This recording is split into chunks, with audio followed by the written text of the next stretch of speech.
মেঘা, এত রাগ ভালো না। মেয়েদের এত রাগ করতে হয় না। শ্বশুর বাড়িতে গেলে সব রাগ বের হয়ে যাবে। খাবারটা পুরো ঠান্ডা হয়ে গেছে, আমি বারবার গরম করতে পারবো না। উফ, তুমি যাও তো মা।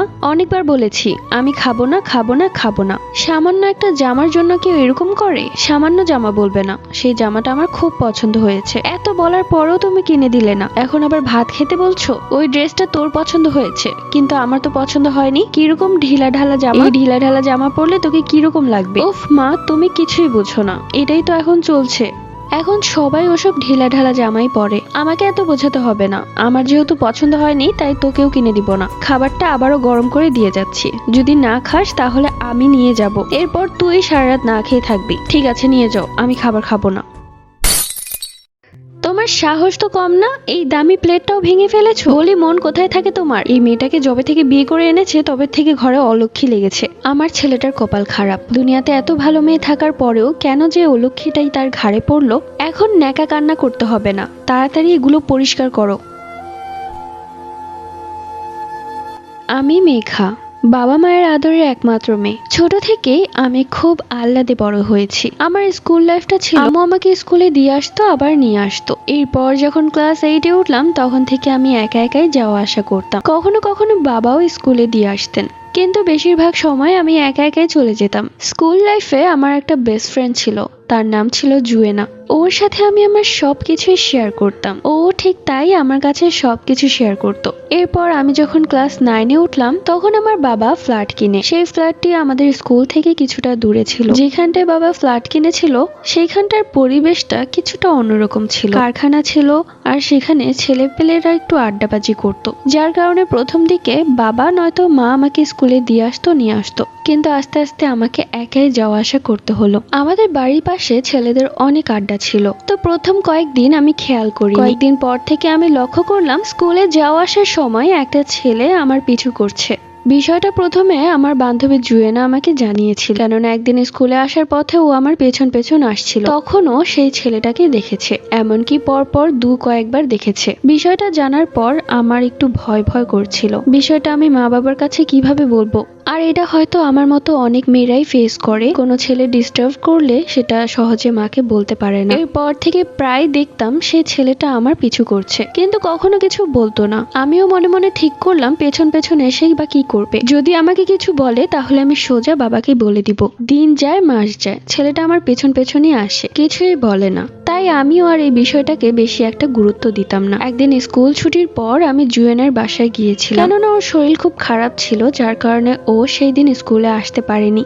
জুয়েনের বাড়ি থেকে বের হতে হতে বিকেল 4টা বেজে গেল। ওর শরীর খুব খারাপ ছিল, বিছানা থেকে উঠতে পারছিল না, প্রচন্ড জ্বর। এরপর ওর বাড়ি থেকে বের হয়ে আমি আমার বাড়ির উদ্দেশ্যে হাঁটা ধরলাম। একবার পেছনে ঘুরে তাকিয়েছিলাম, তখন দেখলাম সেই ছেলেটা আবারও পেছন পেছন আসছে। কি একটা অবস্থা! আমি যেখানেই যাই না কেন সেই ছেলেটা আঠার মতো লেগে থাকে। মাঝে মাঝে ইচ্ছে করে সেই ছেলেটাকে ডেকে জিজ্ঞেস করি কি সমস্যা তার, কেন সে প্রত্যেক দিন আমাকে ফলো করে, কিন্তু অত সাহস আবার আমার নেই। আমার বাড়িতে আসার পথে নির্জন একটা রাস্তা আছে, সেখান দিয়ে আসার সময় আমি খুব জোরে জোরে হাঁটছিলাম। এক পর্যায়ে সেই ছেলেটা পেছন থেকে দৌড়াতে দৌড়াতে আমার সামনে এসে দাঁড়ালো। কিছুটা হাঁপিয়ে গেল, আমাকে বলল, মেঘা, তোমার সাথে আমার কিছু কথা আছে। তার মুখে আমার নাম শুনে আমি তো প্রচন্ড অবাক। কি ব্যাপার, ও আমার নাম জানলো কি করে? আমি তখন বললাম, আপনি আমার নাম জানলেন কিভাবে? তখন সে বলল, আমি শুধু তোমার নাম না, তোমার ব্যাপারে সবকিছু জানি। আমি তখন আস্তে আস্তে কিছুটা ভয় পেয়ে যাচ্ছিলাম। ভয় পেও না, তোমার সাথে আমার কিছু কথা আছে। আজব তো, আপনাকে আমি চিনি না জানি না, আপনার সাথে আমি কি কথা বলবো? আর আপনি আমাকে তুমি করে কেন বলছেন? দেখো মেঘা, আমি তোমার থেকে 6 বছরের বড়, তাই তোমাকে তুমি বলে বলাটাই ভালো মনে করি। এতদিন যাবত আমি তোমাকে ফলো করছি, তুমি নিশ্চয়ই জানো যে আমি তোমাকে কেন ফলো করছি।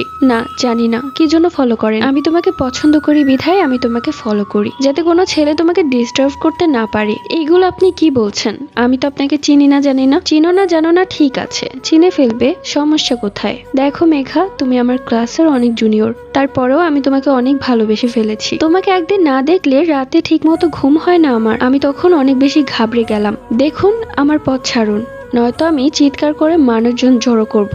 ঠিক আছে, মানুষজন জড়ো করতে হবে না, কিন্তু তুমি বাসায় গিয়ে আমার কথা ভাবো। আপনাকে আমি চিনি না জানি না আপনার কথা কেন ভাবতে যাব, আর বেশি বারবারই করলে আপনার বিষয় আমি আমার বাবাকে বলতে বাধ্য হব। তখন আমার সামনে এসে এসব পছন্দের কথা বলবেন। ঠিক আছে, তোমার বাবাকে বলবে তো? ঠিক আছে, আজকেই বলো, কিন্তু তোমার পিছু আমি ছাড়বো না। ঠিক আছে, এখন তুমি যাও, আমি তোমার পেছন পেছন যাচ্ছি। এরপর আমি আর কোনো কিছু না বলে জোরে জোরে হাঁটতে লাগলাম। কয়েকবার পেছনে ঘুরে তাকিয়েছি, সেও আমার পেছন পেছন আসছে। এক পর্যায়ে দৌড়াতে দৌড়াতে বাড়ি চলে আসলাম। বাড়িতে এসে পানির বোতলের সব পানি খেয়ে ফেললাম। কি হয়েছে মেঘা? এইভাবে দাঁড়িয়ে দাঁড়িয়ে পানি খেতে কয়েকবার নিষেধ করেছি, তারপরেও আমার কথা শুনিস না। তা যাই হোক, জুয়েনের বাড়িতে গিয়েছিলি? হ্যাঁ গিয়েছিলাম। ও এখন কেমন আছে? ভালো আছে। ঠিক আছে, তাড়াতাড়ি গিয়ে ফ্রেশ হয়ে নে, আমি খাবার দিচ্ছি। না মা, খাবার দিও না, আমার আজকে ক্ষুধা নেই। নিজের রুমে এসে দরজা বন্ধ করে বারবার সেই ছেলেটির বলা কথাগুলোই মনে পড়ছে। আসলে এরকমটা আমার লাইফে কখনো হয়নি, আমার জন্য এইভাবে কেউ কিছুই বলেনি, তাই কেমন যেন ফিল হচ্ছে। বারবার ঘুরে ফিরে সেই ছেলেটার কথাই কানে বাজছে। বারবার মনে হচ্ছে আমার একটা থাপ্পড় মারা উচিত ছিল, আবার মনে হচ্ছে তার কথাগুলো দাঁড়িয়ে আরো কিছুক্ষণ শোনা উচিত ছিল। পরদিন সকালবেলা স্কুলে যাওয়ার পথে এটা হালকা একটু লিপস্টিক দিয়ে বের হলাম। মা দেখেনি, দেখলে বকা দিত। রাস্তায় বের হয়ে দেখলাম সেই ছেলেটা আবারও পিছু পিছু আসছে। কেন যেন এবার আমার ভালোই লাগছে। কিছুক্ষণ পর সে নির্জন রাস্তায় ঢুকলে কালকের মতো সে আবারও দৌড়ে এলো আমার সামনে। এরপর কড়া ভাবে বলতে লাগলো, মেঘা তুমি লিপস্টিক দিয়েছো কেন? কতগুলো ছেলে তোমার দিকে তাকিয়েছিল জানো তুমি? আমার কলিজা পুড়ে যাচ্ছিল। পকেট থেকে একটা টিস্যু বের করে বলল, এই নাও, এক্ষুনি লিপস্টিকটা মুছে ফেলো। তুমি এমনিতে অনেক সুন্দরী, তার উপর লিপস্টিক দিয়েছো কেন? আর কখনো লিপস্টিক দিবে না। আমিও কেন যেন তার কথা মতো তার হাত থেকে টিস্যু নিয়ে লিপস্টিকটা মুছে ফেললাম। এরপর সে বলল, এই তো, এইবার খুব সুন্দর লাগছে। আমার কথাটা শোনার জন্য থ্যাঙ্কস। এরপর সে বলল, ঠিক আছে, এবার তুমি যেতে পারো। এরপর আমি সামনে সামনে হাঁটছিলাম, পেছনে তাকিয়ে দেখলাম সে আবারও পিছু পিছু আসছে। কেন যেন বিষয়টা আমার কাছে খুবই ভালো লাগছিল। জানি না কেন এত ভালো লাগছিল, তারপরেও খুব ভালো লাগছিল। আমার বান্ধবীকে পুরো বিষয়টা জানানোর পর সে বলল, তুই কি পাগল হয়ে গিয়েছিস মেঘা? ওইসব লম্পট ছেলেদের পাল্লায় পড়িস না। যে ছেলেরা মেয়েদের পিছু করে তারা ফালতু ছেলে, ভালো ছেলেরা কখনোই এমনটা করে না। বান্ধবীর কান পড়া খেয়েও কেন যেন সেই ছেলেটার কথাই বারবার মনে পড়ছে। ড্রামা মুভিতে যেমন দেখেছিলাম নায়িকার জীবনে নায়ক আসবেই, ঠিক আমারও মনে হচ্ছে আমার নায়ক আমার লাইফে চলে এসেছে।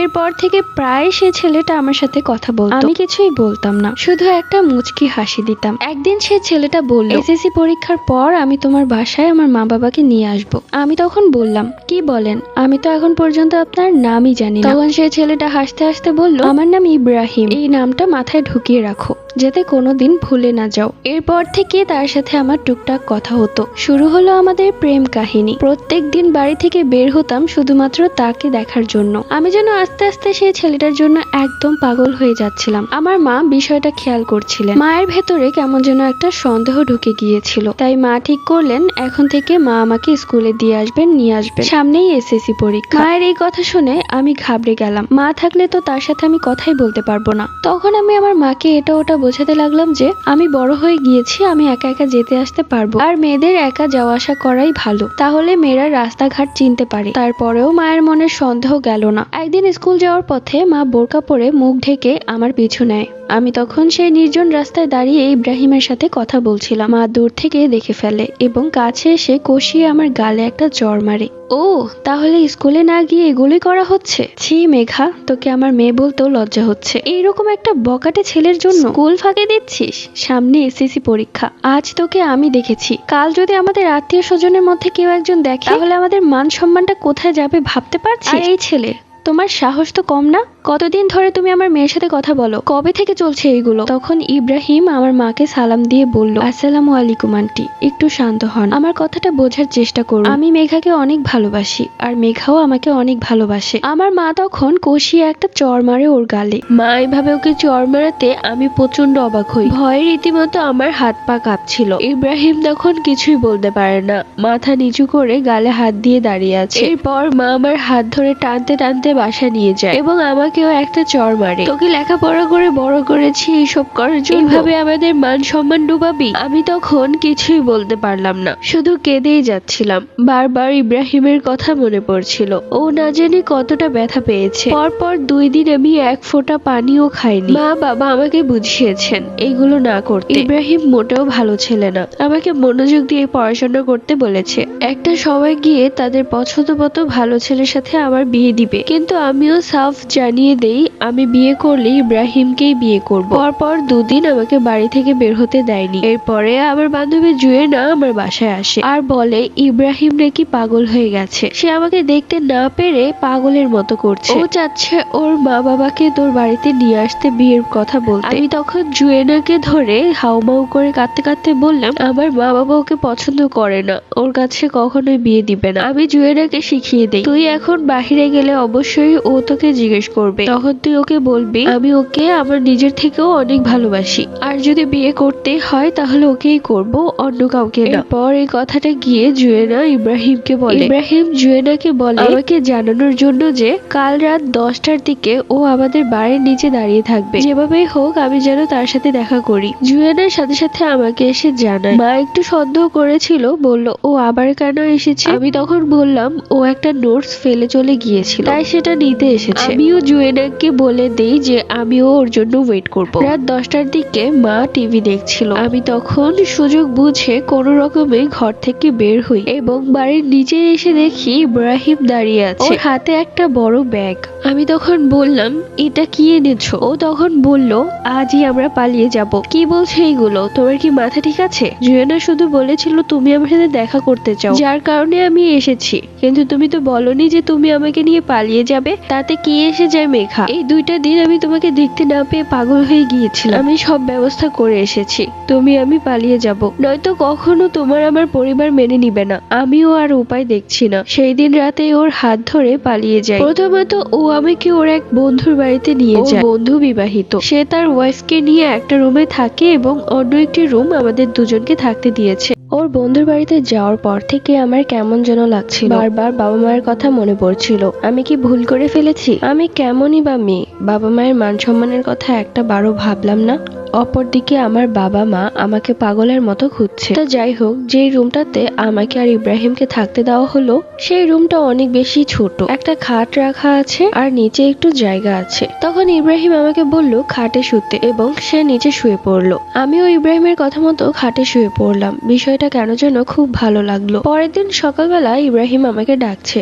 ঘুম থেকে উঠে দেখি 11টা বেজে গেছে। ইব্রাহিম জানালো আমার মা বাবা আমাকে না পেয়ে নাকি পুলিশের কাছে গেছে এবং সেখানে গিয়ে আমার মিসিং কমপ্লেইন করেছে, সেই সাথে আমার নামটাও বলে দিয়েছে। এরপর পুলিশ আমার বন্ধুদের দ্বারা আমার বাবা মায়ের খোঁজ পায় এবং তাদেরকে গিয়েও বলেছে। সকালবেলা আমার মা আমাকে লুকিয়ে ফোন করেছিল এবং বলেছে আমি যেন লুকিয়ে থাকি, পুলিশ আমাকে খুঁজছে। এই কথা শুনে রীতিমতো আমার হাত পা কাঁপাকাঁপি শুরু হয়ে গেল। আমি তখন ইব্রাহিমকে বললাম এখন উপায়, আমি যেহেতু তোমার সাথে পালিয়ে এসেছি, মান সম্মানের কথা ভাবিনি, তাই তোমাকে আমি ছাড়তে পারবো না। তখন ইব্রাহিম আমাকে বলল মন শক্ত করো, আমি তোমাকে ছেড়ে দিব না, আজই আমরা বিয়ে করব। আমি বললাম বিয়ে? কিন্তু এখনো তো আমার 18 বছর হয়নি, আর মেয়েদের 18 বছর না হলে বিয়ে করা যায় না। তখন ইব্রাহিম বলল তোমার বয়সটা বাড়িয়ে দেওয়া হবে। তো যাই হোক, বিকালবেলা ওর বন্ধুর ওয়াইফ, আমি, ইব্রাহিম এই 4 জন মিলে একটা কাজের কাছে যাই। এরপর আমাদের বিয়েতে সাক্ষী দিয়েছিল ওর বন্ধু এবং বন্ধুর ওয়াইফ। তো যাই হোক, আলহামদুলিল্লাহ আমাদের বিয়েটা হয়ে যায়। এরপর থেকে ওর বন্ধুর বাড়িতেই আমরা থাকা শুরু করলাম। কথা ছিল ইব্রাহিম কোনো কাজ করবে এবং সেই রুমের ভাড়া দিবে, কিন্তু ইব্রাহিম মোটেও কোনো ভালো কাজ খুঁজে পাচ্ছিল না। ওর বন্ধু একটা ভালো কোম্পানিতে জব করত, অবশ্য সে চাইলেই পারতো ইব্রাহিমকে একটা ভালো পদে যোগ করে দিতে, কিন্তু দিচ্ছিল না। তো যাই হোক, অবশেষে ইব্রাহিম একটা কাজ পেয়ে যায়। কাজটা খুব কঠিন, সবার থেকে টাকা তুলে তুলে কিস্তি দেওয়ার কাজ। অবশ্য সেখানে তার পরিচিত একটা বন্ধু কাজ করত, যার কারণে ও খুব সহজেই কাজটা পেয়ে যায়। ও চলে যেত ভোর 8টায় এবং আসতো সন্ধ্যা 6টা কি 7টায়। এই সময়টাতে রুমে আমি একাই থাকতাম। বলে রাখা ভালো, ওর বন্ধুর যে বাসাটা সেটা ফ্ল্যাট সিস্টেম, মানে একটা গেট দিয়ে ঢুকেই 2টা রুম। এক রুমে ওরা থাকে, আরেক রুমে আমরা। তাই বের হতে হলেও একটা গেট দিয়ে বের হতে হয় এবং সেখানে একটা মাত্রই বাথরুম, আর রান্নাঘরও একটাই। তাই রান্না করার সময় অবশ্যই সে আগে রান্না করে, এরপরে আমি রান্না করি। অবশ্য সে আগে রান্না করে রান্নাঘরটা অপরিষ্কারই রেখে যায়, পরবর্তীতে আমি রান্না করে রান্নাঘরটা পরিষ্কার করি। আর বাথরুম ধোয়াটাও সে সপ্তাহে একদিন বাথরুম ধুবে এবং আমাকে একদিন ধুতে হবে। কিন্তু কথা হচ্ছে আমি আমার বাবা মায়ের আল্লাদি মেয়ে, আমি কখনো এক গ্লাস পানি ঢেলেও খাইনি, কিন্তু এখানে তো আমার কোনো কাজের লোক নেই যে আমাকে সাহায্য করবে, আর ওরও তেমন ইনকাম নেই। ওর স্যালারি ছিল মাত্র 7,000 টাকা। 4,000 টাকা ওর বন্ধুকে ঘর ভাড়া হিসেবে দিতে হতো, আর 3,000 টাকা খাওয়া। দেখতে গেলে অনেক কষ্টে সৃষ্টে আমাদের দিন কাটতো। 4,000 টাকা ওর বন্ধুকে ঘর ভাড়া বাবদ দিতে হতো, আর 3,000 টাকা দিয়ে আমাদের খাওয়া পড়া। ওর বন্ধুকে অনেক রিকোয়েস্ট করেছিল যে 3,000 টাকা ঘর ভাড়া নিতে, কিন্তু ওর বন্ধু সাফ জানিয়ে দিল 4,000 টাকার 1 টাকাও কম নিবে না, যদি না পোষায় তাহলে এখান থেকে চলে যেতে। কি আর করার, তাদের কথা মতো সেখানে রয়ে গেলাম, কেননা আমাদের যাওয়ার মতো আর কোনো পথ ছিল না। এমনি দেখতে দেখতে সময় কাটতে লাগলো। আমাদের বিয়ের তখন 11 দিন চলছে। ওর বন্ধুর বউ বাপের বাড়িতে যাবে। ইব্রাহিম তখন বলল, ভাবি চলে যাওয়ার পর তুমি তোমার রুমে দরজা বন্ধ করেই থেকো, যা যা প্রয়োজন বা কাজ আছে তা তুমি ভাবি থাকার সময় করে ফেলো। তো আমিও সেই কাজটাই করলাম। এরপর ওর বন্ধুর ওয়াইফ বিকাল 5টার দিকে বাপের বাড়ি চলে যায়। তখন ওর বন্ধু ওই রুমে একা ছিল। আমিও সব কাজকর্ম শেষ করে দরজা বন্ধ করে বসে আছি। ইব্রাহিম ছোট্ট একটা বাটন ফোন আমাকে কিনে দিয়েছিল। কাজে যাওয়ার পর সে ওটাতেই আমাকে কল করতো। 5:30 নাগাদ ইব্রাহিম আমাকে কল করে, ভাবি কি চলে গেছে? যদি চলে যেয়ে থাকে অবশ্যই দরজা বন্ধ করে থাকবে, আমি কিছুক্ষণ পরেই চলে আসব, এরপর আর তোমার একা একা লাগবে না। ঠিক আছে, তুমি চিন্তা করো না, তুমি তাড়াতাড়ি এসো। আমি আমার সেই বাটন ফোনেই গান শুনছিলাম। কিছুক্ষণ বাদেই আমার দরজায় টোকা দিচ্ছে কেউ। আমি একটু চমকে উঠি। এত তাড়াতাড়ি তো ইব্রাহিমের আসার কথা না, আর ও যদি আসে তাহলে কলিং বেলের শব্দ আমি শুনতে পাবো, তাহলে এটা ইব্রাহিমের বন্ধু। ইব্রাহিমের বন্ধুর সাথে আমি তেমন একটা কথা বলি না। ইব্রাহিমের বন্ধুর ওয়াইফের সাথে টুকটাক কথা বলি, কিন্তু বেশি না। সে অনেক ভাব দেখায় তাই। তো যাই হোক, আমি দরজা না খুলে দরজার ভেতর থেকেই বলি, কি হয়েছে ভাইয়া, কিছু লাগবে আপনার? তখন সে বলল, হ্যাঁ আমার মাথাটা ধরেছে, চা বানিয়ে খাবো, চা পাতাটা কোথায় রেখেছো বলতে পারো? আজব ব্যাপার, রান্নাঘরে চুলোর পাশেই আছে চা পাতার বয়াম, এটা দূর থেকেই দেখা যায়, তাহলে সে এত খুঁজে পাচ্ছে না? আবার মনে মনে ভাবলাম আমি আবার অন্য কোথাও রেখে দেইনি তো। যাই হোক, আমি দরজা খুলে রান্নাঘরে যাই। রান্নাঘরে গিয়ে দেখলাম চা পাতার বয়ামটা চুলার পাশেই রাখা। আমি তখন বললাম, এই যে ভাইয়া আপনি দেখেননি? তখন সে একটা শয়তানি হাসি দিয়ে বলল, চা পাতার বয়ামটা তো অনেক আগেই পেয়েছি, তোমাকে ঘর থেকে বের করার জন্যই মিথ্যে কথা বলেছি। মানে এগুলো কি বলছে? সত্যি বলছি, কসম করে বলছি, যখন থেকে তোমাকে ইব্রাহিমের সাথে দেখেছি তখন থেকেই তোমাকে আমার খুব ভালো লেগে গিয়েছিল। আমি বিবাহিত ঠিক আছে, তারপরেও কেন যে তোমাকে এত ভালো লাগলো। ছি ভাইয়া, এইসব কি কথা বলছেন? আমি আপনার বন্ধুর ওয়াইফ। আমার কথা বাদ দেন, এগুলো যে বলছেন ইব্রাহিম জানলে কতটা কষ্ট পাবে বুঝতে পারছেন আপনি? আপনি ওর বন্ধু হয়ে এই সমস্ত বাজে কথা বলছেন আমাকে। কিসের বাজে কথা? আর কে কি ভাবলো তাতে আমার কিচ্ছু যায় আসে না, আমার শুধু তোমাকে চাই। এই বলে সে আমার হাত ধরে টানা হাঁচড়া শুরু করে দিল। সাথে সাথে কলিং বেল বেজে উঠলো এবং সে অনেকটা ভয় পেয়ে গেল। আমি তখন তার হাত ছাড়িয়ে দৌড়ে গিয়ে দরজা খুলে দেখি ইব্রাহিম দাঁড়িয়ে আছে। ইব্রাহিম তখন আমার চোখে মুখে ভয় এবং চোখে পানি দেখে বলল, কি হয়েছে মেঘা? আমি তখন ইব্রাহিমকে জড়িয়ে ধরে কান্না করে দিলাম। আমাকে এভাবে ভয়ের তো অবস্থায় কাঁদতে দেখে ইব্রাহিম ওর বন্ধুর দিকে তাকালো। ওর বন্ধুর চোখে মুখে ভয়ের ছাপ। ইব্রাহিম হয়তো বিষয়টা একটু হলেও আঁচ করতে পেরেছে। তখন ইব্রাহিম দৌড়ে গিয়ে ওর বন্ধুর কলার ধরে। কি হয়েছে? মেঘা ভেবে কাঁদছে কেন? কি করেছিস ওর সাথে? তখন ওর বন্ধু কলার ছাড়িয়ে জোর গলায় বলে, কি করবো আমি? কিছুই করিনি। ওই মেয়েটা তোর জন্য ভালো না, ও আমাদের বন্ধুত্বের মাঝে ফাটল ধরাচ্ছে। এই কথা শুনে ইব্রাহিম আমার দিকে রাগান্বিত চোখে তাকালো। মেঘা, তুমি এখানে কেন? তোমাকে আমি বলিনি দরজা বন্ধ করে ভেতরে থাকতে? ইব্রাহিমের বন্ধু তখন বলল, আরে ইব্রাহিম, তুই আমার ছোটবেলার বন্ধু, এটাই তোর বিশ্বাস নিজের বন্ধুর প্রতি? আরে আমি তো আমার রুমে শুয়েছিলাম, তোর বউ এসে দরজা নক করছিল বারবার। আমি তখন ওকে জিজ্ঞেস করলাম কোনো সমস্যা হয়েছে কিনা। ও তখন ইঙ্গিত দিয়ে উল্টাপাল্টা কথা বলতে শুরু করলো। বলল যে তুই নাকি ওকে সুখে রাখিসনি, তাই ও সুযোগ পেলে তোর থেকে পালাবে, ওর বাবা মায়ের কাছে চলে যাবে। এই কথা শুনে ইব্রাহিম রাগান্বিত চোখে আমার দিকে তাকালো। আমি তখন অবাক দৃষ্টিতে চোখে পানি নিয়ে তার বন্ধুর দিকে তাকিয়ে আছি। কিভাবে একটা মানুষ এইরকম মিথ্যে কথা বলতে পারে? ইব্রাহিম তখন আমার কাছে এসে আমার দিকে তাকিয়ে বলল, তুমি আমার থেকে পালাতে চাও মেঘা? শুধুমাত্র তোমার জন্য আমি আমার পরিবার ছেড়ে তোমাকে নিয়ে এখানে এসেছি। কত কষ্ট করে টাকা উপার্জন করছি জানো তুমি? আর তুমি এগুলো বলেছো?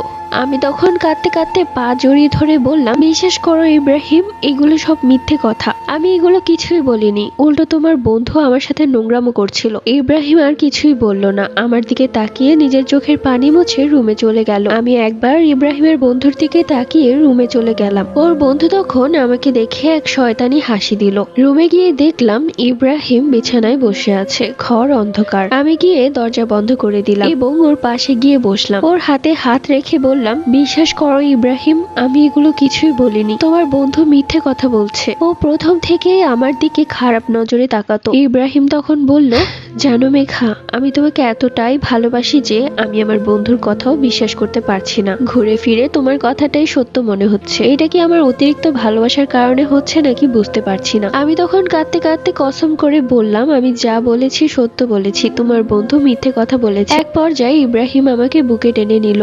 যা কিছু হয়ে যাক, আমাকে ছেড়ে তুমি কখনোই যাবে না, বলো? হ্যাঁ, কথা দিচ্ছি, আমি তোমাকে ছেড়ে কোথাও যাব না। ঠিক আছে, এখানে আর থাকবো না, আমি তোমাকে নিয়ে অন্য কোথাও চলে যাব। কিন্তু এই রাতে কোথায় যাব আমরা, সেটা একটা ব্যবস্থা করব, কিন্তু এখানে থাকবো না। যে তোমার দিকে খারাপ নজরে তাকায় তার সাথে তো এক মিনিটও থাকবো না। এরপর ইব্রাহিম আমার সামনেই সে তার বাড়িতে ফোন করে। হ্যালো মা, আমি ইব্রাহিম বলছি, এটা আমার নতুন সিম, আমাকে বাড়িতে আসতে দিবে? তখন ওপাশ থেকে ওর মা বলছে, তুই আমার একটা মাত্র ছেলে ইব্রাহিম, তোকে আমি কতটা ভালোবাসি তুই তো ভালো করেই জানিস। আমার বাড়িতে শুধু তুই আসতে পারবি, অন্য কেউ আসতে পারবে না। তখন ইব্রাহিম ফোন কেটে দেয়। আমি তখন কাঁদতে কাঁদতে ইব্রাহিমকে বললাম, তোমার মা শুধু তোমাকে অ্যাকসেপ্ট করবে, আমাকে করবে না, কারণ আমি যে পরের মেয়ে। তখন ইব্রাহিম বলল, চুপ থাকো, আর একটা কথাও বলবে না। আমার পরিবার তোমাকে মেনে নিবেই, তাদের মেনে নিতেই হবে। যদি মেনে না নেয় তাহলে তারা সারা জীবনের জন্য তাদের ছেলেকে হারাবে। এই বলে সে আবার ওর মাকে ফোন করে। ওর মা ফোন ধরতেই ইব্রাহিম বলে, তোকে তো আমার সাফ কথা জানিয়ে দিয়েছি, তারপরেও বারবার কেন সে মেয়েটার জন্য আমাকে বলছি? ওকে ওর বাবা মায়ের কাছে দিয়ে আয়। আর মেয়েটা তো ছোট, ওর বিয়ে হয়নি, তোকে আমরা দেখে শুনে ভালো মেয়ের সাথে বিয়ে দিব। তখন ইব্রাহিম বলে, তুমি যদি আজকের মধ্যে ওকে আর আমাকে মেনে না নাও তাহলে আজকে রাতেই আমি আর ও সুইসাইড করব। এরপরে ইব্রাহিমের মার কান্নাকাটি শুরু হয়ে গেল। একটা মাত্রই ছেলে, তাই হারানোর ভয়। তখন ইব্রাহিম কলটা আমার কাছে দিয়ে ইশারায় বলে সালাম দেওয়ার জন্য। আমিও সালাম দিয়ে কথা শুরু করি। তখন সে আমাকে বলে, তোমার বাবা কি করে? ঘরের কাজকর্ম পারো? রান্না পারো? তোমার হাইট কত? তোমার আসল বয়স কত? আমরা খানদানি বংশ, তাই কোনো ফকিন্নি জাতের মেয়েকে কখনোই আমার ছেলের বউ করব না। তাই বুঝতেই পারছো আমাদের দেনা পাওনা কিন্তু অনেক বেশি। বিয়ের পর থেকে তোমার বাবা মায়ের থেকে যা চাইবো তাই নিয়ে দিতে হবে। যদি এই শর্তগুলো মানতে পারো তাহলেই তুমি আমার ঘরে আসতে পারবে, এছাড়া আসতে পারবে না। ফোনটা লাউড স্পিকারে দেওয়া ছিল, যার কারণে ইব্রাহিমও শুনেছে। কিন্তু ওর মুখের দিকে তাকালাম, ও একটা কথাও বলল না, উল্টো আমাকে ইশারা করে এটা বলতে বলছে তার সব কথা মেনে নিলাম। মনে মনে ভাবতে লাগলাম, আমার মা বাবার কাছে কোন মুখে কি চাইবো, কেননা তাদের মান সম্মান সব ডুবিয়ে এসেছি। কিন্তু যাই হোক, মাথার উপর একটা ছাদ তো লাগবে, আর একদিন না একদিন ও বাড়িতে তো যেতেই হতো বউ হয়ে। তাই আমিও তার সব কথা ইব্রাহিমের কথা মতো হ্যাঁ বললাম। সেই রাতে ওই বাড়ি থেকে বের হয়ে আমরা রওনা দিলাম ওর বাড়িতে। আসার পথে ইব্রাহিমের বন্ধু অনেক কথাই বলেছিল, তুই এই বন্ধুকে বিশ্বাস করলি না এই মেয়েটার জন্য, দেখিস এই মেয়েটাই একদিন তোকে কাঁদিয়ে ছাড়বে। ইব্রাহিম তখন ওর বন্ধুর দিকে রাগান্বিত চোখে তাকিয়ে বলল, চুপ, আর একটা কথা বললে তোকে খুন করে ফেলবো। সেই রাতেই চলে এলাম শ্বশুর বাড়িতে। গেটের সামনে দাঁড়িয়ে আছে আমার শাশুড়ি এবং দুটো ননাস। ছোট জনের বিয়ে হয়নি, বড় জনের বিয়ে ঠিক হয়েছিল কিন্তু কোনো একটা কারণে ভেঙে গেছে। এরপর থেকে বয়স বাড়ার সাথে সাথে তারা বাপের বাড়িতেই আছে। তা যাই হোক, গেটের সামনে এমন ভাবে দাঁড়িয়েছিল যেন আমাকে ঢুকতেই দিবে না। আমার দিকে পা থেকে মাথা অব্দি এমন ভাবে দেখলো যেন আমাকে বাছাই করছে। তারা শুধু তাদের ছেলেকে চায়। ইব্রাহিমকে তারা ঘরের ভেতর ঢুকালো, কিন্তু আমার কথা কেউ ভাবলো না। আমি গেটের বাইরেই দাঁড়িয়ে রইলাম। কিছুক্ষণ পর ইব্রাহিম এসে আমাকে নিয়ে গেল। এরপর ওর মা এবং বোনদের পা ছুঁয়ে সালাম করতে হলো আমাকে। তাদের ঘরে অনেক মানুষ ছিল, ইব্রাহিমের খালা, ইব্রাহিমের ফুপু, ইব্রাহিমের নানি, ইব্রাহিমের বাবাও ছিল সেখানে। সবাই আমাকে এমন ভাবে দেখছিল যেন আমি ময়লা থেকে উঠে এসেছি। এরপর আমার ছোট ননাস এসে আমাকে এক সুট কাপড় দিয়ে বলল, যাও গোসল করে এসো। ইস, কি কাপড় পরেছে, গন্ধ বের হচ্ছে। আর শুনো, বাথরুমে গুঁড়া সাবান আছে, সেটা দিয়ে কাপড়টাও ধুয়ে ফেল। এরপর গোসল করে আমার ননাসের দেওয়া থ্রি পিস পরে সবার পা আবারও সালাম করতে হলো। আস্তে আস্তে তার খালা নানি সবাই চলে গেল। ছিল শুধু আমার শ্বশুর শাশুড়ি, দুটো ননাস এবং আমার স্বামী। সবাই চলে যাওয়ার পর রাতেই শুরু হলো আরেক ড্রামা। আমার শাশুড়ি মা আমার কাছে এসে আমার বাবার দেওয়া চেইনটা খুলে ফেললো আর বলল, ইস, এটা কোনো চেইন হলো, দেখে তো মনে হচ্ছে 2 আনাও হবে না। তুমি কি সত্যি কোনো ফকিন্নি ঘরের মেয়ে নাকি? যাই হোক, এই চেইনটা এখন আমার কাছেই থাকবে। এমনিতেও বিয়ে হলে বাপের বাড়ি থেকে অনেক কিছু দিত তোমাকে, কিন্তু এখনো যেহেতু কিছু দেয়নি তাই এই চেনটা এখন আপাতত আমার কাছেই থাক। সাথে সাথে ওই রুম থেকে ইব্রাহিম এসে বলল, মা, তুমি ওর গলা থেকে চেন নিচ্ছ কেন? এটা ওর বাবা ওকে দিয়েছে, চেনটা ফিরিয়ে দাও মা। এরকম চেন দরকার হয় আমি তোমাকে কিনে দিব, তবু এই চেনটা তুমি নিও না। এই, তুই কেন কথা বলছিস? এটা আমার আর আমার ছেলের বউর ব্যাপার, তুই এগুলোর মধ্যে জড়াস না। আর আর দেখ, আমি যদি অন্য কোনো মেয়ের সাথে তোকে বিয়ে দিই তাহলে বিয়ের দিন কি শুধু ও একটা চেন নিয়ে আসতো? 20-30 ভরি গহনা পরে আস, তাহলে ওই অনুযায়ী তো এই চেনটা কিছুই না। বুঝতে পেরেছি, আমার মায়ের এখন চেন লাগবে, তাই তো? তুমি এই চেনটা ওকে দিয়ে দাও আমার লক্ষ্মী মা, আমি তোমাকে এর থেকেও ভালো চেন এনে দিব। এরপর ওর মায়ের হাত থেকে চেনটা নিয়ে আমার গলায় পরিয়ে দিল ইব্রাহিম। মনে মনে বললাম, ইব্রাহিম তুমি সবসময় এরকম ভাবেই আমাকে ভালোবেসো, তাহলে আমার কোনো কষ্টই হবে না, আমি সব হাসি মুখে মেনে নিব। পরদিন ভোর 6টায় গেটে নক করছে। দরজা খুলে দেখি আমার স্বামীর বড় বোন দাঁড়িয়ে আছে। কি ব্যাপার, এত বেলা করে ঘুমিয়ে থাকলে হবে? বাড়ির কাজগুলো কি করবে শুনি? তুমি কখন নাস্তা বানাবে আর সেই নাস্তা খেয়ে আমি ভার্সিটিতে যাব। কি ব্যাপার, এভাবে হা করে তাকিয়ে আছো কেন? তাড়াতাড়ি এসো, এসে নাস্তা বানাও। আমি তখন তাড়াহুড়ো করে গোসল করে বেরিয়ে এসে রান্নাঘরে গিয়ে কোনো কিছুই হাতের কাছে পাচ্ছিলাম না, কেননা আমি এই ঘরে নতুন, তাই কোনটা কোথায় রাখা আছে সেটাই বুঝতে পারছি না। কিছুক্ষণ পর আবারও আমার বড় ননা শেষে বলল, কি ব্যাপার, এভাবে হাবলার মতো কি খুঁজছো? তখন সে আটার বয়াম বের করে দিয়ে বলল, এই যে আটা, নরম তুলতুলে পাতলা পাতলা 35টা রুটি বানাবে। আমি গুনে দেখেছি, সবার হয়ে যাবে। আমাদের ঘরে 35টা রুটি বানানো হয়। আর শুনো, এই সাথে আলু ভাজি করো, আর ডিম পোচ করবে 5টা, আমাদের 5 জনের জন্য। আর শুনো, দয়া করে একটু জলদি করো, নয়তো আমার বাস মিস হয়ে যাবে। এরপর সে চলে গেল। আমিও জলদি জলদি সব কাজ করতে গিয়ে হাত লেগে আটার বয়ামটা নিচে পড়ে যায়, সেই সাথে পুরো ফ্লোরে আটা ছড়িয়ে পড়ে।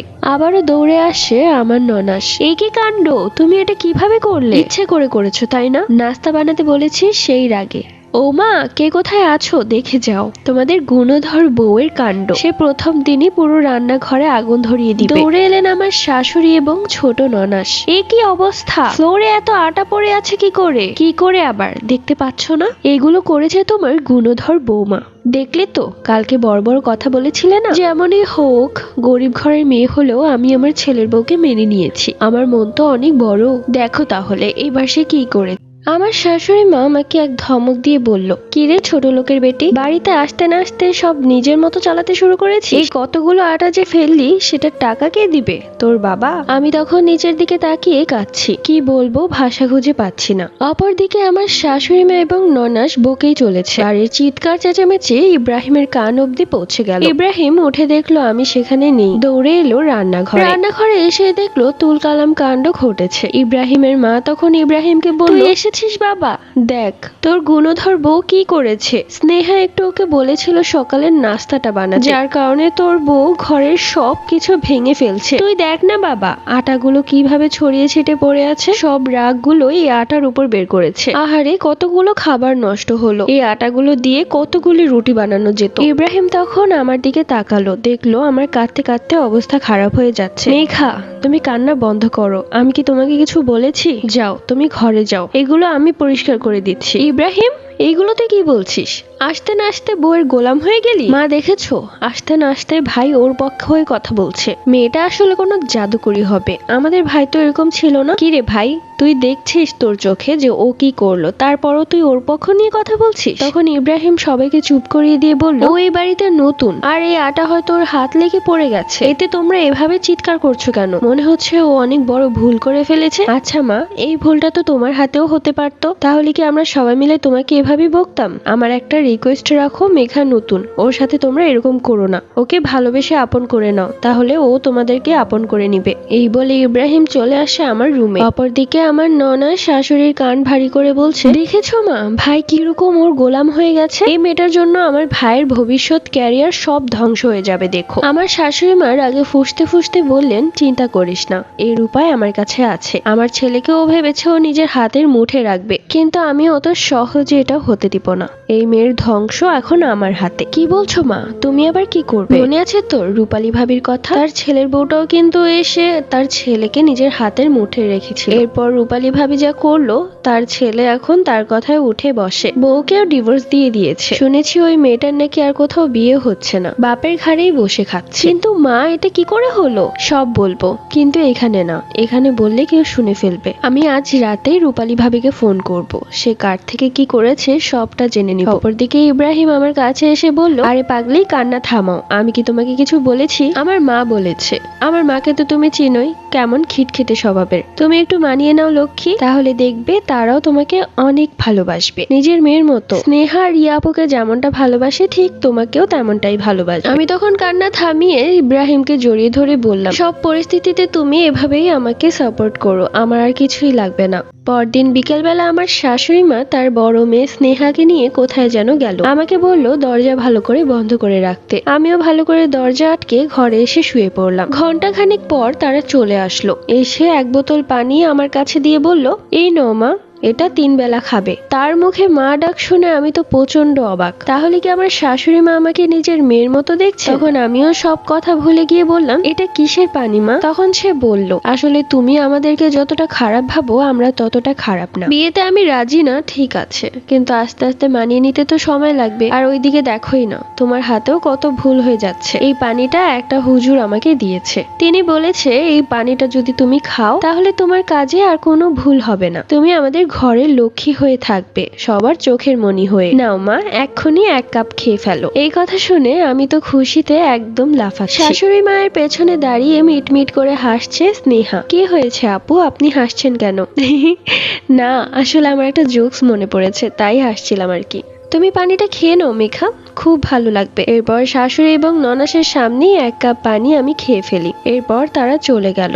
পানি খাওয়ার কিছুক্ষণ পরেই আমার মাথা যেন এমন ভাবে ঘুরছে, মনে হচ্ছে পুরো ঘরটা নিয়ে ঘুরছি। কিছুক্ষণ পরে ইব্রাহিম এলো। আমি তখন বিছানায় শুয়ে আছি। এত বেশি মাথা ব্যথা করছিল যে কিছুই করতে পারছিলাম না। ইব্রাহিম আমার কাছে এসে বসে বলল, কি হয়েছে মেঘা, শরীর খারাপ নাকি? আমার এত বেশি মাথা ব্যথা ছিল যে আমি কথা বলার মতো পরিস্থিতিতে ছিলাম না, তাই আমি উপাস হয়ে শুয়ে রইলাম। ইব্রাহিম ভাবলো যে আমি তার সাথে রাগ করেছি। ইব্রাহিম আর কোনো কথা না বলে ওই রুমে গেল। কি হয়েছে মা, মেঘার কি শরীর খারাপ? তোর বউয়ের কি হয়েছে তা আমি কি করে বলবো?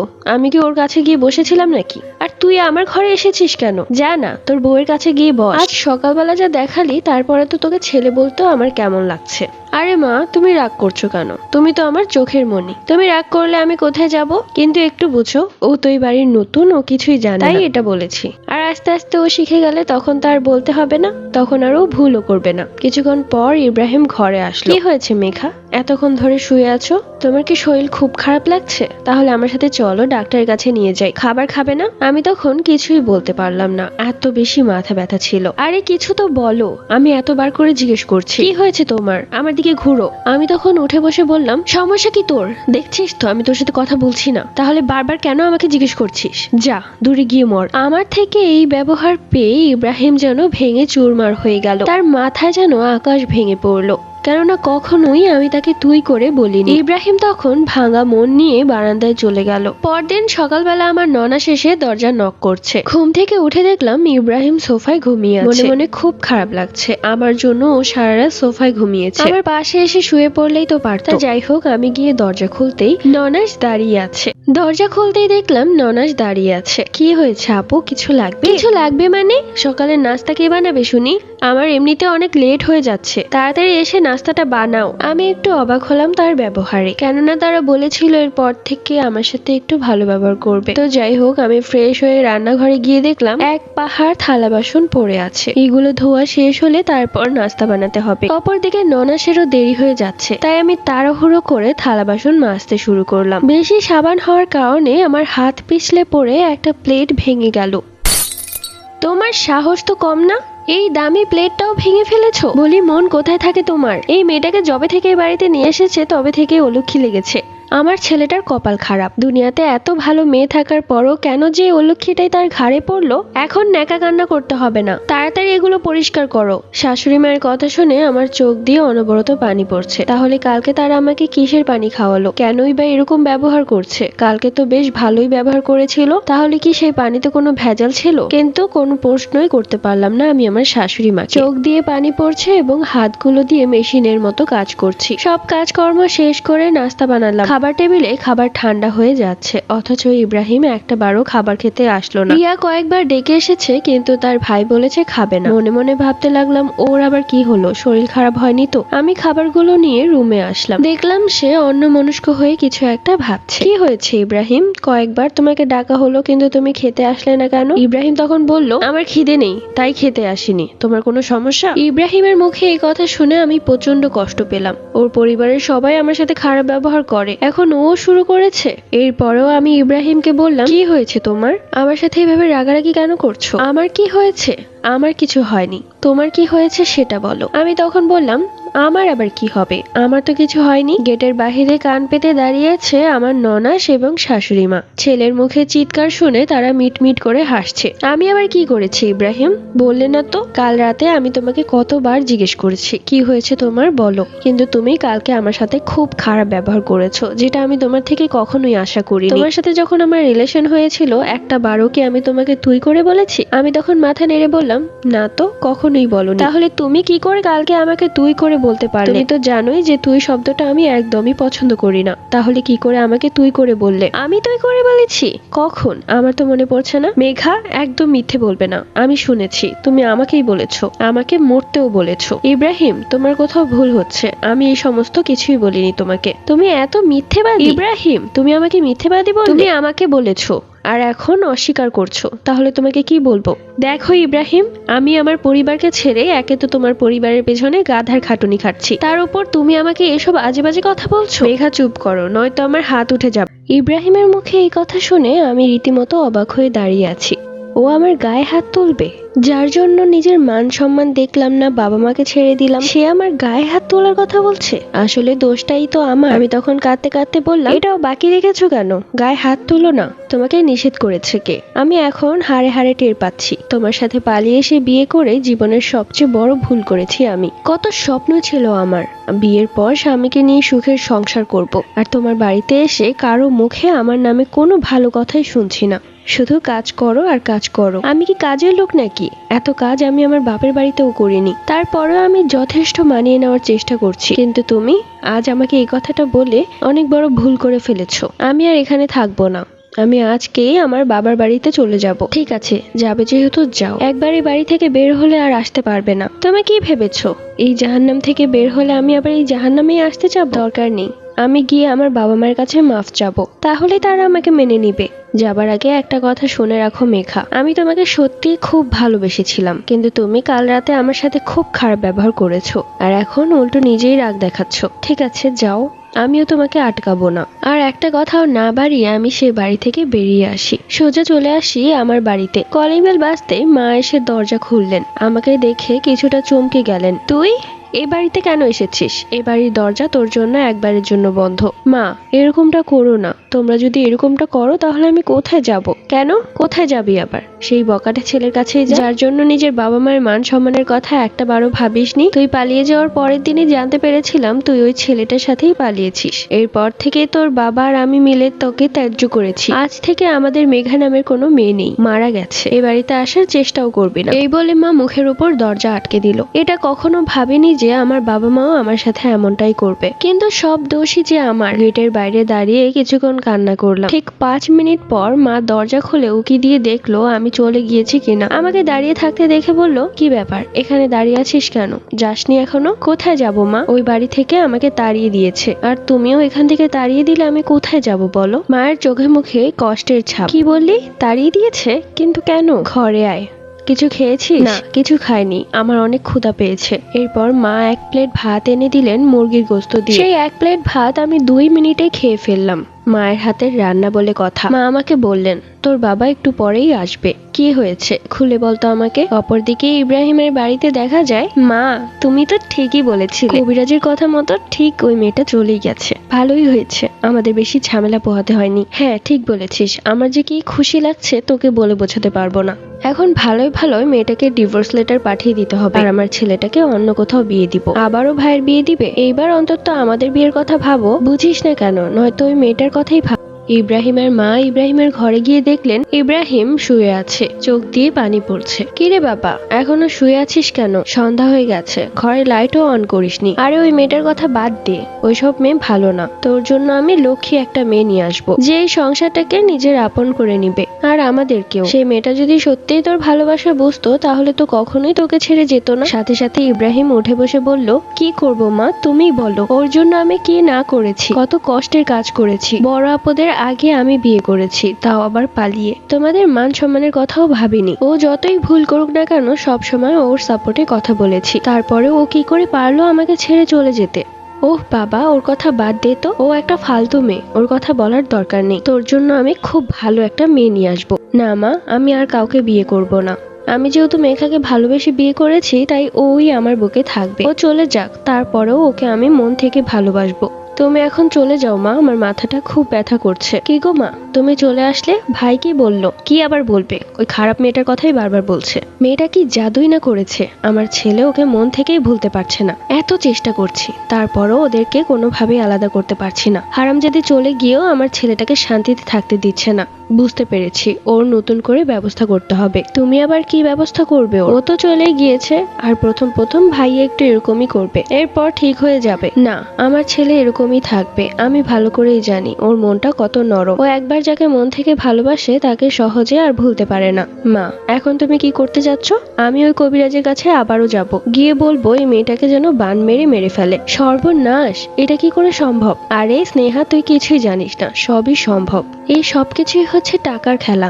একবার যদি সেই মেয়েটা মরে যায় তাহলে আমার ছেলেটা একবারের জন্য মুক্তি পাবে, তখন তোর আর আমার কোনো চিন্তা থাকবে না। ঠিকই বলেছো মা, কে জানে, হয়তো বা আবার চলে আসতে পারে মেয়েটা। ইস, বললেই হলো, চলে আসলে কি এ বাড়িতে ঢুকতে পারবে? কালকেই আমি সেই কবিরাজের কাছে যাব, যা করার সব করে আসবো। অপরদিকে দেখা যায় মেঘার বাড়িতে। মেঘা, মারে, তোকে আমি কত আহ্লাদে বড় করেছি, আর তুই নাকি এত কাজ করেছিস, তোকে এত খাটিয়েছে। ওদেরকে আমি ছাড়বো না, ওদের নামে আমি মামলা করব। না মা, থাক, যে যা করে শান্তি পাক। কিন্তু আমি তো ইব্রাহিমকে মন থেকেই ভালোবেসেছিলাম। সবচাইতে কষ্ট লেগেছে ও যখন আমাকে বলেছে আমার গায়ে হাত তুলবে, যার জন্য আমি আমার সবকিছু ছেড়ে দিলাম, সেই আমাকে এই কথাটা বলল। তাই তো রাগে ক্ষোভে সে বাড়ি থেকে চলে এসেছি, আর কখনোই যাব না। বেশ করেছিস মা, আর যাওয়ার দরকার নেই। আবার যদি তোকে নিতে আসে কখনোই যাবি না, নয়তো এবার নিয়েও তোকে অনেক খাটাবে। কেটে গেল 2 দিন। ইব্রাহিম আর কোনো কল করেনি, আমি আর তাকে কোনো কল করিনি। কিন্তু সারা রাত কান্না করেছি ইব্রাহিমের জন্য। ইব্রাহিমেরও সেম অবস্থা। তারা দুজন দুজনকে অনেক ভালোবাসে, কিন্তু মাঝখানে অভিমানের দেয়াল দাঁড়িয়েছে। সেটা কে ভাঙবে সেটাই আসল কথা। দেখতে দেখতে কেটে গেল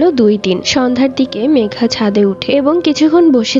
ঠান্ডা পরিবেশটা বেশ ভালোই লাগছে, কিছুটা হালকা লাগছে, কষ্ট মনে হচ্ছে কমে যাচ্ছে। এই ঠান্ডা পরিবেশে হঠাৎ করেই একটা গরম দমকা হাওয়া আমার গায়ে এসে লাগলো। মুহূর্তের মাঝে কেমন যেন অস্বস্তিকর লাগছে। এরকমটা কেন হলো, কেন যেন আর ভালো লাগছে না। তাই আমি বাসায় চলে যাই। মা আমাকে দেখে বলল, কি রে, তুই না মাত্রই ছাদে গেলি, আবার কি হলো? এত জলদি চলে আসলি? কিছু না মা, এমনি ভালো লাগছে না।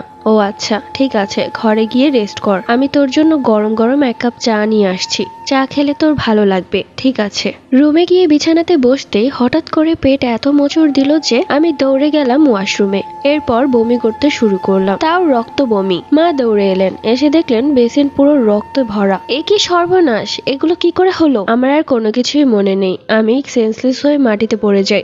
যখন চোখ খুলে তাকালাম তখন আমি হাসপাতালের বেডে, পুরো গলা ব্যথা, মুখ দিয়ে কথা বলতে পারছি না। আমি উঠে বসলাম, কোনো রকমে মাকে বললাম কি হয়েছে আমার। মা তখন নিজের চোখের পানি মুছে বলল, জানি না, ডাক্তার একটু পরেই রিপোর্ট দিবে। কিছুক্ষণের মধ্যেই ডাক্তার এলো রিপোর্ট নিয়ে। ডাক্তার বলল রিপোর্টে তো সবকিছু স্বাভাবিকই দেখাচ্ছে, ওর বড় ধরনের কোনো রোগ নেই। তারপরে ডাক্তার কিছু মেডিসিন লিখে দিল এবং আমরা বাড়িতে চলে আসি। ডাক্তারের দেওয়া ওষুধ খেতাম, কিন্তু আস্তে আস্তে আমি অসুস্থ হতে লাগলাম। মা বাবা ঠিক করলেন এই ডাক্তারকে না দেখিয়ে অন্য একটা ডাক্তারের কাছে নিয়ে যাবে, যিনি ছিলেন এই ডক্টর থেকেও আরো বড় মাপের ডক্টর। তার কাছে যাওয়ার পরও সবকিছু চেক আপ করলেও তিনি কোনো রোগ ধরতে পারলেন না। কিন্তু আমার প্রতিনিয়তই ব্লিডিং হতো। আস্তে আস্তে মনে হচ্ছিল গলা দিয়ে সব রক্ত বের হয়ে আমার শরীরটা সাদা হয়ে যাচ্ছে। এক পর্যায়ে অসুস্থ হতে হতে আমি বিছানায় পড়ে গেলাম। সেই ঘটনার আজ 12 দিন চলছে আর তার মধ্যেই এই অবস্থা। আমার তখন মনে পড়ে গেল সেই কথা যখন আমার ননা এবং শাশুড়ি মিলে আমাকে হুজুরের পানি পড়া খাইয়েছিলেন।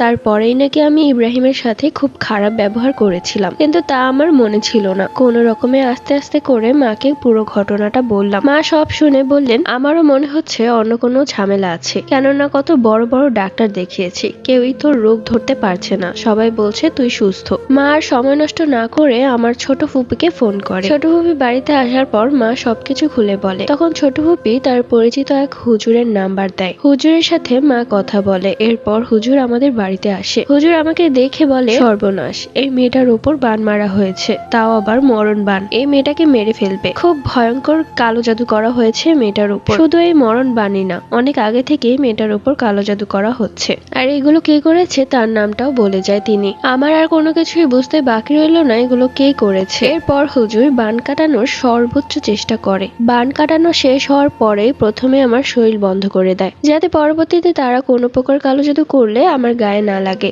আমি তখন ইব্রাহিমকে কল করি। ইব্রাহিম ততদিনে হয়তো আমাকে ভুলেও গেছে, কেননা ওর মা আর বোন আমাকে ভোলার জন্য কোনো কমতি রাখেনি ওকে বলার। কয়েকবার কল করার পরেও ইব্রাহিম আমার ফোন ধরে না। এক পর্যায়ে সে হুজুর, আমি, আমার মা এবং বাবাকে নিয়ে ওদের বাড়িতে হাজির হই এবং আমাদের সাথে আমার বাবার এক বন্ধুকেও নিয়ে যাই। তিনি ছিলেন পুলিশ কর্মকর্তা। দরজা খুলে ইব্রাহিমের মা আমাদেরকে দেখে অবাক। পুলিশকে দেখে বেশি ভয় পেয়েছে। দৌড়ে এলো স্নেহা আর রিয়া। কে হয়েছে মা, কে এসেছে? আমাকে দেখে তারাও রীতিমতো অবাক। আমি তখন বললাম, ইব্রাহিম কোথায়? ইব্রাহিমের মা বলল, ইব্রাহিম বাসায় নেই। পুলিশ আঙ্কেল বলল, কোথায় আছে সত্যি করে বলুন। তখন আমার শাশুড়ি মা বলল, বলেছি তো আমার ছেলে এখানে নেই, আর আপনারা এখানে এসে এত হাঙ্গামা কেন করছেন? কিন্তু আমরা তার কোনো কথা শুনি না, ঘরের ভেতর ঢুকে যাই। সোজা চলে যাই আমার আর ইব্রাহিমের বেডরুমে। দেখলাম বাহির থেকে দরজা লাগানো। দরজা খুলতেই দেখলাম ভেতরেই ইব্রাহিম শুয়ে আছে। কেমন যেন হয়ে গেছে, একদম রোগাটে, দেখলে চেনাই যায় না। আমাকে দেখা মাত্রই ও আমার কাছে আসবে, ঠিক ওই মুহূর্তে ও রক্ত বমি করা শুরু করে। আসলে আমার আর ইব্রাহিমের ছাড়াছাড়ি করার জন্য আমার শাশুড়ি মা কত নিচে নেমে গেছে যে তার ছেলের উপরও কালো জাদু করেছে, কিন্তু একটা বারও ভাবেননি যে আমাদের উপর দিয়ে কি গেছে। এখন তার ছেলেরও একই অবস্থা। আমি ইব্রাহিমের কাছে গিয়ে জড়িয়ে ধরে কাঁদতে শুরু করলাম। ঠিক আছো তুমি? তোমাকে আমি কিছু হতে দিব না, কোথাও যাব না তোমাকে ছেড়ে। ইব্রাহিম আমাকে জড়িয়ে ধরে কেঁদে ফেললো। দৌড়ে এলো ইব্রাহিমের মা এবং বোনেরা। ইব্রাহিম, কি হয়েছে তোর? আমি তখন বললাম, ভুলেও কাছে আসবেন না, আপনারা হচ্ছেন এক একটা শয়তান। আপনি এমন মা যে নিজের ছেলের সুখের দিকে না তাকিয়ে ছেলের ধ্বংস ডেকে এনেছেন। দেখেন আমার আর ওর কি অবস্থা হয়েছে, কতটা শুকিয়ে রোগা পাতলা হয়ে গিয়েছি আমরা। আমার ভেতর দিয়ে কত ঝড় গেছে তা আপনি বুঝবেন না। এখন আপনার ছেলের উপর দিয়ে সেই ঝড় বইছে। আপনি না মা, কি করে পারলেন এমনটা করতে? হাসি মুখে বলে দিলেই তো পারতেন যে তোকে আমার সহ্য হচ্ছে না, এই বাড়ি থেকে চলে যা। তাহলে আমি চলে যেতাম। কি দরকার ছিল কালো জাদু করে আমার জীবনটা এইভাবে শেষ করে দেওয়ার? কথাগুলো বলার সময় মুখ দিয়ে রক্ত পড়ছিল আমার। আমার বাবা বললেন, আর একটা কথাও না, ইব্রাহিমের মা এবং ওর বোনদেরকে এখন থানায় নেওয়া হবে, এটাই ওদের শাস্তি। ইব্রাহিমের মা তখন কাঁদতে কাঁদতে বলল, আমার ভুল হয়ে গেছে, আমাকে মাফ করে দাও তোমরা। আমি অন্ধ হয়ে গিয়েছিলাম, বুঝতেও পারিনি যে পথে পা বাড়াচ্ছি সেই পথটা সঠিক নয়। আমি চাইনি আমার ছেলের এরকমটা হোক, আমি কখনোই চাইনি। সবসময় চেয়েছি আমার ছেলেটা ভালো থাকুক, কিন্তু কি করার, আমার ছেলেটা সারাদিন শুধু তোমার কথা বলতো, তোমাকে মনে করে কান্না করতো। এগুলো আমি সহ্য করতে পারছিলাম না, যার কারণে ওর উপরও কালো জাদু করতে বাধ্য হয়েছি, যাতে ও আস্তে আস্তে তোমাকে ভুলে যায়। কিন্তু এখন আমার ছেলেটার একই অবস্থা হলো। আমি বুঝতে পেরেছি তোমরা দুজন দুজনকে অনেক ভালোবাসো, আমি চাইলেও তোমাদেরকে আলাদা করতে পারবো না। এবারের মতো আমাকে মাফ করে দাও, আমি আর কখনো এরকম ভুল করব না। এরপর ইব্রাহিম আমাকে জড়িয়ে ধরে কাঁদতে শুরু করলো আর বলল, মেঘা, আমাকে মাফ করে দাও তুমি, আমি তোমাকে ভুল বুঝেছি। এরপর হুজুর কালো জাদু কাটিয়ে দিলেন। এরপর থেকে ইব্রাহিম আমাকে নিয়ে আলাদা বাসায় উঠেছিল, আর কোনো সমস্যা হয়নি। এখন আলহামদুলিল্লাহ আমরা সুস্থ আছি। 2 বছর পর আমার একটা ছেলে হয়েছে এবং গল্পটি এখানে